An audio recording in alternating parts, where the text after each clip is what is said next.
So the time has come for us to put another Chinese tool with ridiculous claims to the test. Excellent packaging. This is the tool. What the hell's that for?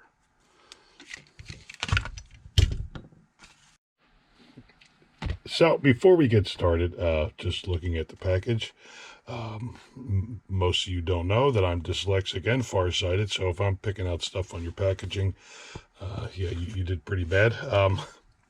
This right here says, regardless of sex or age, everyone can strike a nail in concrete easily and safely. Okay. This one I kind of found amusing too. It says wiry clamp, so I guess you could twist wire together with this as well. This piece right here uses a screwdriver. That's what I'm assuming this is for. You slip it into here, and you could use this as a screwdriver. Okay, I don't think anyone asked for that. For some reason too, it says Germany here. Just Germany, even though it's made in China. So okay, and just so you know, this is called the Prim hammer for some odd reason. And another thing I found amusing back here in the instructions, it says, place nail in the semicircular shaped hole located on the head part. Awesome. And yeah, well, that's about it for the packaging. For those of you who have followed my short videos on an occasion, know that I've probably featured this this tool being demonstrated in my reaction videos a couple of times. The first time I saw this tool being used, I actually didn't know what the hell it was.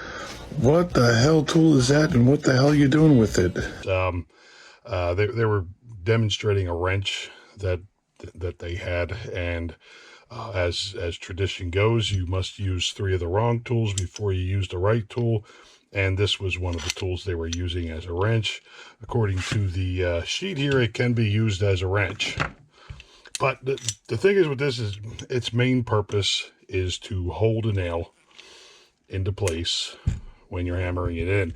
Now, it's actually kind of interesting to me because, I mean, despite having the hand-eye coordination to, you know, fly a drone through a window at 40 miles an hour, if I'm hammering in a nail, I 1 out of 10 hits my thumb. So this is kind of interesting because when you're putting nails into hard things like concrete or masonry, the problem is, like, you're hammering in a nail into wood, you know, you tap it twice, get the nail started, you get your hand out of there, and then you pound it in. When you're doing stuff in the concrete, I mean, you gotta, the first 3 hits, I mean, you gotta be pretty hard. And if your hand's in the way, that's a problem. The modern solution to that would be a ram set, kind of like this one I got here. And basically what this thing does is you take a nail, feed it in this end, and basically the equivalent of a 22 short bullet goes inside here. It's rim fire. The only difference is there's no bullet in the end of it. It's basically a blank, and you stick that up into there, poke this into the ground, whack this in, that fires the bullet, and it drives it down to the concrete. This is a cheaper solution to that. And yeah, like, it's kind of interesting, to be honest with you. If they didn't just demonstrate this thing doing ridiculous things like driving nails into I-beams, all this rust it looks suspicious, like you're trying to hide something. Like, hey, wait a minute, you were just lining something up with that nail. There's a hole there, you cheater! What the fuck? They might sell some. Because I have yet to see, I've seen this particular tool. I've only done a few videos on it, but I've seen this tool being demonstrated running nails into steel dozens of times. I've never seen this tool actually being used the way it was intended. So what we're going to do, as in our tradition, is put these ridiculous claims to the test. I got this here box of 2-inch masonry nails in my closet here. hardened steel. I think these are about as hard as nails get. And I got some wood cribbing I use for blocking up forklifts in my van. I don't know wood, but I know that that wood is kind of hard, so we'll test this on that just to see how it goes. And I got some thin sheet metal. We'll try to punch one of these nails through. And I got some thicker sheet metal, which is, well, it's actually just a plate steel, about an 1/8 inch thick, and see if we could punch a hole through that. And eventually we'll maybe even run one into the concrete slab behind my house where my wife won't see it. But this is basically the setup right here. Is you take the nail and you stick it in the little hole right here, and you put it where it needs to be, and then you punch it through. Now, in the demonstrations they do where they're ridiculously punching this thing through I-beams, they pre-drill a hole. I've pointed that out a few times, and it just sinks through. So I'm thinking about maybe giving these guys a little bit of help and doing that so it's a little bit more believable, because when they punch these things through the I-beam, it's like one hit and it's flying through. So we're going to set this little demonstration up in my backyard. It's summertime, so there's going to be air conditioners running, so you'll have to forgive me in advance for the noise pollution, but I think we'll get the point across. And yeah, we'll test this thing and maybe test it to failure, see how everything goes, and yeah, let's get into it. All right, so here's the setup. Again, sorry about the sound. I got air conditioning units from mine and my neighbors running in the background. Not too much I could do about that. So here we go with a block of wood. It's hardwood. I don't know what kind of wood. I'm not too familiar with the wood, aside from my own. But we'll start off just hammering a nail straight through this, just to kind of get a feel for the tool. Earlier, I drilled a hole into this piece of wood. We'll explain about that later. This is I guess 1/8 inch thick sheet metal. We'll try punching straight through that, and then we got some 1/4 inch plate steel, which I think kind of mimics what they do in those videos when they're banging through those piece of I-beams. Both of these, as you can see here, I got little pilot holes. Again, I drilled those earlier, and what I did was, I mean, this might help these guys out when they're making these videos. I kind of made them a little bit undersized, so when you hammer through them, you actually have to use force, unlike in those videos where they just tap it once and it kind of falls through, and it basically gravity just lets it fall in there. Whereas this will be a little bit more believable as far as looks go. So as far as hammers go, this is your standard fair ball peen hammer. What we'll call this reasonable. This is a 3-pound little mini sledgehammer. We'll call this getting serious. And then we got a 5-pound long-handled, 5 or 6 pound, I'm not sure, but yeah, we'll call this, you know, something's got to give. So we'll get all this set up over there on the ground, and yeah, we'll start hammering in this shit, I guess. All right, so let's start off with just the wood.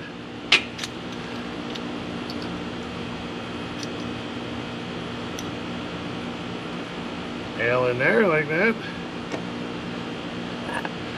Lightly grip it.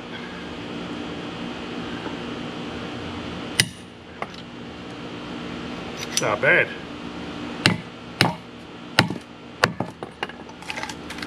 Let's do that again, just for funsies.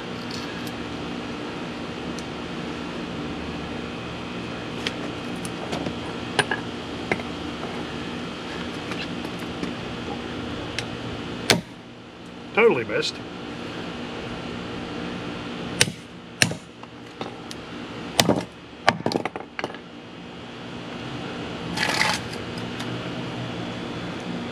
I broke the head off. All right. Now I think now we'll let's go straight to the concrete just to see how that fares.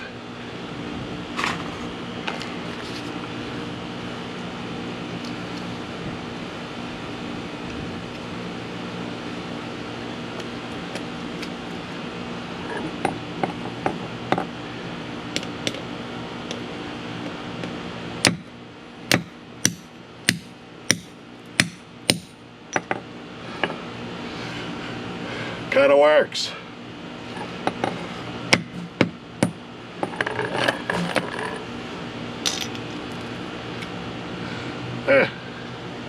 Kind of works.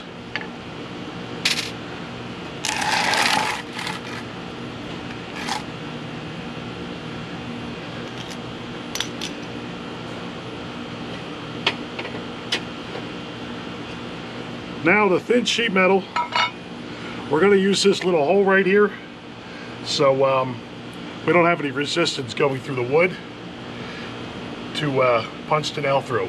But we're going to try it without the hole.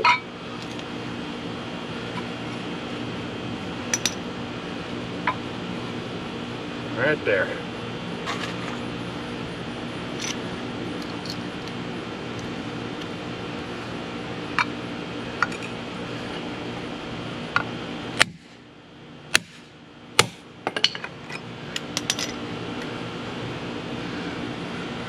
Well, shit, that actually worked.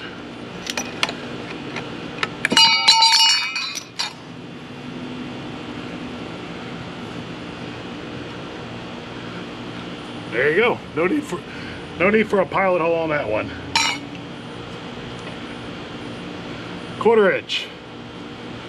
Again, no pilot hole.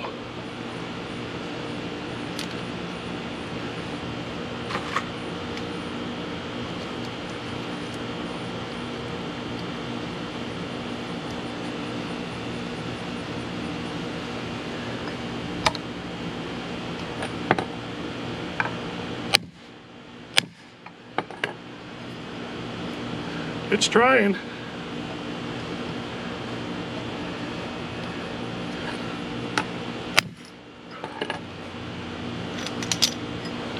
It cut loose. Let's try that again. Same starter punch there. You can see it's actually trying to get in there. Go with a bigger hammer.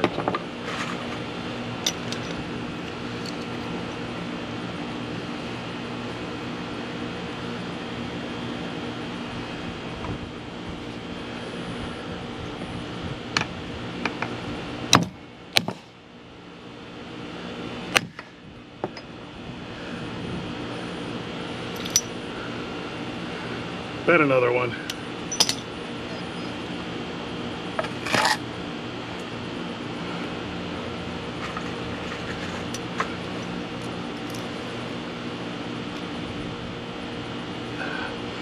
Let's go back to the small hammer.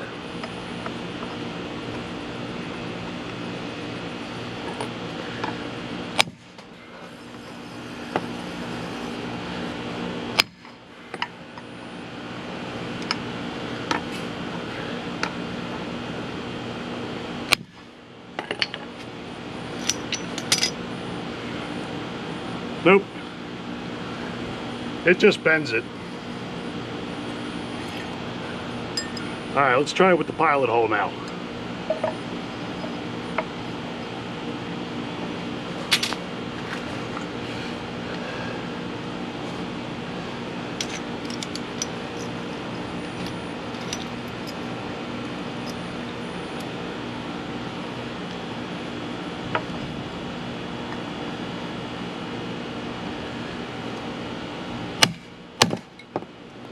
There you go. It did it with the pilot hole, just like they fake in the videos. So here's what we ended up with. Thin sheet metal, that 1/8 inch sheet metal. Yeah, it'll punch through that with very little difficulty, apparently. Thick sheet metal, it will not. You could see, let me get nail head so you can kind of see. We got about halfway through it and it just gave out. When you do the cheater hole like they do in those videos, yes, it will go through rather easily. And if you're smart like I am and you undersize it, it actually makes it look a little bit more believable. So the nail just doesn't, after one easy tap, the nail falls into it by gravity. I was going to go to the bigger hammer, but the thing is, it's not that I can't drive them through because it's too hard. It's just that the nails are failing. And these are masonry nails that are hardened, so I don't think you really get much harder than these guys right here. Now, the actual tool itself, how did that hold up? We're starting to get a little bit worse for wear on the little, I guess that would be like an anvil head there. Same thing goes for the little driver mechanism. But yeah, all in all, I mean, it's holding up pretty good. One thing I will say, and it got me, if you do end up buying one of these, this little nail remover, this thing is like sharp as hell. I mean, it's almost razor sharp. So if you do buy one of these things, yeah, I would recommend taking a grinder or a file to that. So yeah, you don't skin your knuckle a little bit like I did. So yeah. So there it is. It actually did fairly well, to be honest with you. I was kind of optimistic about this one. It actually seemed like it was a handy enough tool. It didn't break with me hitting it with hammers, so I mean that's a bonus as well. My only gripe with this tool is the fact that I've not yet seen it used for its purpose, which is driving nails into masonry and concrete. And for some reason, they've always just run this thing through 1/4-inch I-beams. I don't know why, but that's what they do. But I mean, yeah, I mean, look, it put a good ding in this piece of heavy steel. It punched through this one, which I was actually kind of surprised at. I was thinking about doing the old press in the back of my van deal, but we've proven that the weak point in this isn't actually the tool, it's the nails. So if I did put it in the press, one, it would probably just turn this into a taco, bending it down, and the nail's just going to bend, and then that's just going to be the end of it, and it'll be a waste of time. So yeah, I'll actually drop a link in this because this was a hard time finding this on Amazon, and I think it was like 11 or 12 bucks, something like that. It might have changed since I bought it. I bought it about 3 or 4 weeks ago. So I'll drop a link if you're interested in it. If you got 1 or 2 nails that you got to punch into concrete, yeah, I don't see why this wouldn't be a viable option, to be honest with you. So yeah, I mean, surprisingly effective, let's just say that. I don't know why they need to make it a wrench here and here, and I don't know why you need to put this little pry bar on it for pulling out nails, especially making it razor sharp so it chops up your knuckles. And this here screwdriver attachment thing, that's just stupid. But aside from that, holding nails that you need to give a good whack for the first to get started, yeah, this works. Personally, if it were me, a nice ram set will do. These, I mean, they're not pricey. They're pricey if you got to run 1 or 2 nails in. If you got to run a whole bunch in, yeah, these are worth their weight in gold. But I mean, hey, you might be a little leery about using a powder actuated nailer, and you want to stick to less gunpowdery options. Yeah, this would be pretty good. So I think that's about it. That was another fun one, testing the lies of the internet, we'll say. And yeah, that's all I got to say. So thanks for watching. Any questions, comments, concerns, leave them down in the old comment section there, and I'll try my best to get back to you. But yeah, that's it for this one. Thanks for watching, guys.